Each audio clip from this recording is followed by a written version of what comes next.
Hello guys, good morning Kuwait. So ipakita ko lang sa inyo guys yung last 2 years na ito yung ano namin. Na bibisihan namin din sa Pilipinas. Yung mga babuyan din kami konti. But as for now guys ay nahinto namin kasi yung nag-alaga dito ay nag-aral na sila ng college. So sana makatapos sila at maipagpatuloy namin ulit itong naumpisahan namin. At hindi lang ito guys yung nalaga namin, nag 45 days din kami ng broiler. So sana kung makapanood dito sa video namin, mag-like and comment kayo para makita ko kung saan nakakarating itong video ko. Maraming salamat. Magandang umaga po.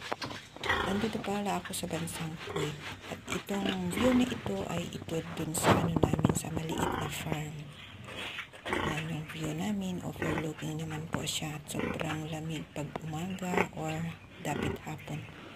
Lalo na pag summer, maganda din guys. Maganda magtambay, magkape. Yan. Malapit din ito sa ilog. Walking distance lang sa ilog. Pwede kang maligo, pwede kang mag-bike. Kasi may, may kalsada. Malapit lang ito sa kalsada, guys.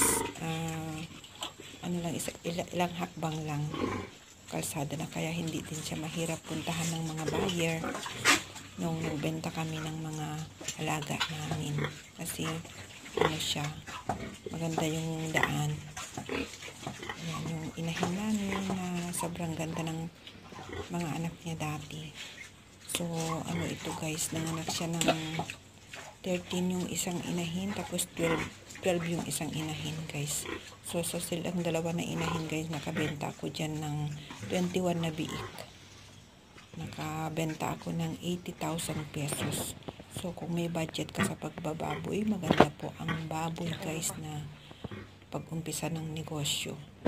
Basta mayroon kang budget sa mga feeds. At saka yung kulungan dito, hindi ko pa naayos ito noon.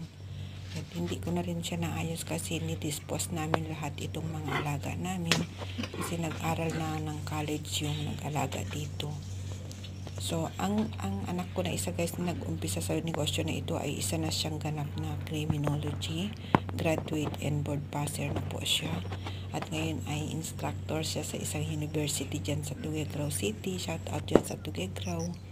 So siya yung nag-umpisa dito. Tinuloy na lang nung dalawang anak ko na mga college na din sila ngayon.